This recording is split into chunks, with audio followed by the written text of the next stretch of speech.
Thank you for watching my new video series. This is Daniel Saadi with Movement Mortgage. My new video series will discuss all things personal finance and real estate.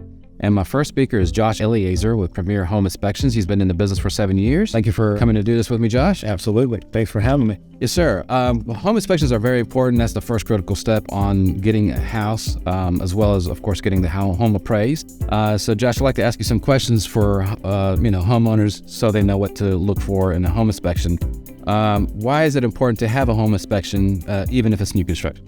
So it's very important. A lot of people think that, it's new construction, I don't need an inspection, but you definitely do. So a couple scenarios. So say you find some minor things, whether it's a bedroom door that doesn't latch or a small drip on the plumbing and drain line, but you're already closed and moved in. Yes, the builder will fix that, but that's very inconvenient to have, people coming in your house, you're already moved in, your kids are there, to fixing stuff. So if you hire, to get an inspection on the new construction, I'll come in and I'll find those items, and not just the minor items.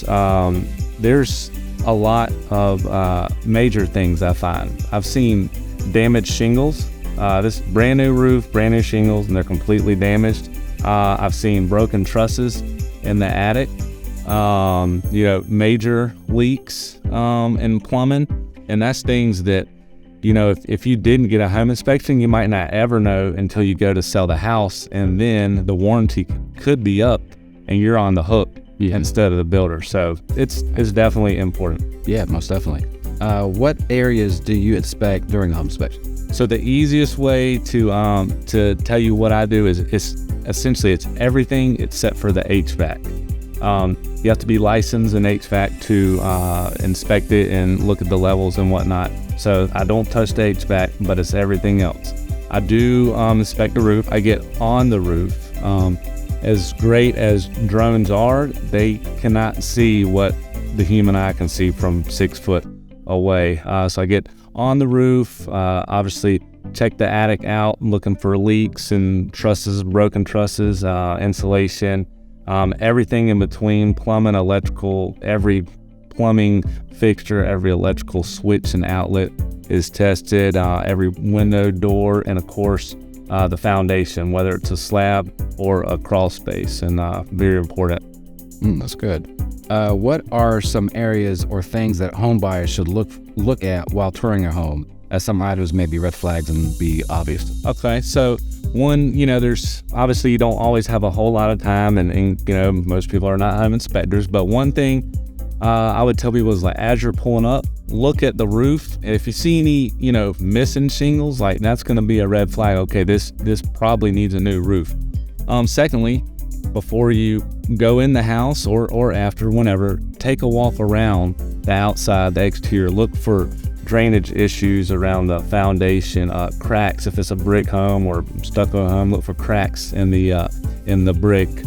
And then inside, simple things like looking at the ceiling, looking for any stains that could be a active roof leak. Not all the time, every stain is not actively leaking.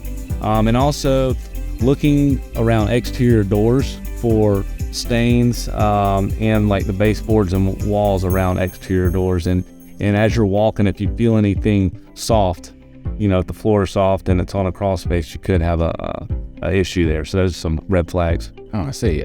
What is the most expensive things to repair on a home and could possibly be a deal breaker for a home buyer? So obviously your roof, and depending on what size, but if you need a whole new roof, that's costly. Also, anything in the crawl space, like rotted wood, because the labor is expensive. I mean, it's difficult to imagine working under a crawl space making repairs. That's difficult. So that, and then also on older homes, if you have to update the plumbing and electrical, like full updates, that can be very costly. I know some folks may watch, some TV channels, HGTV could be an example. And they show like really catastrophic failures in homes. How often do you see that, or is that far in between? I mean, if it's a really old home, and I guess it doesn't have to be a really old home, but catastrophic, not so much, but some serious major stuff, pretty often. I mean, so imagine in the crawl space, a seal. The seal is your outer wood, like your 2x8s, and there are two of them that basically holds up your house. That's what your walls sit on. Imagine that being eaten by termites. I've seen 40-foot length of seal, the wood 2x8s, eaten, rotten from termites or moisture damage. So those are some major costly things. Yes, sir. Are sellers, from your experience, less or more willing to make some home repairs to sell their home? So I don't know exactly, because a lot of time, like, I do the inspection and I'm kind of out of the deal, so to speak. Like, I do my inspection, I give the report to the buyer. I don't know, but one thing I will say, if there is like wood rot, that seems to be like the most common thing. So if there's some major wood rot, it almost has to be fixed, whether it's that buyer that I did the inspection for or the next 10 people. So usually those need to be fixed. I know a lot of contracts are, as is, but even still, they are willing, or I hate to use the word have to, but it's usually negotiated like, hey, we're gonna need this, rotted wood replaced before my clients want to proceed. Gotcha. And last, Josh, what are the craziest things that you've seen in a home inspection that were like the prospective home buyer was glad that they got the home inspection to uncover it? What's the craziest that you've seen? So I'll give you just a few examples, but going back to the first question, new construction, I've seen where they had to replace the entire roof because it was so many damaged shingles, almost on like every pitch they were damaged. So they had to replace it all. Oh, wow. I did an 11-month walkthrough. That's where the builders give you a chance to do another inspection prior to the year. There was 18 broken trusses in the attic. Wow. That's a lot. Brand new home. Yeah, brand new. Well, at that point, it was 10 months into essentially a new home. You might see one here and there, but 18 is a lot. Yes. And then getting back to like older homes or pre-sales or resales, excuse me. Lots of termite damage. I have seen termite damage in an attic. That's not good because termites start from the ground.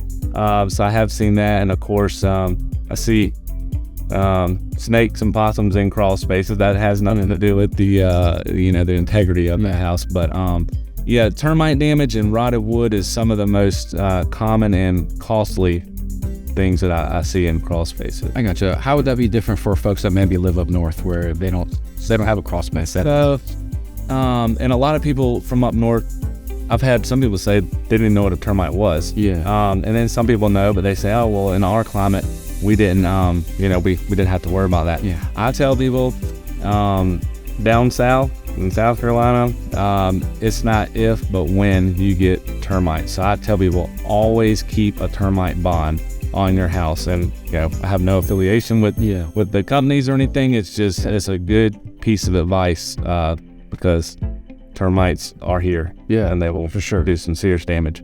Most definitely. Well, hey, Josh, we appreciate your advice. Yeah, and thank you guys for watching.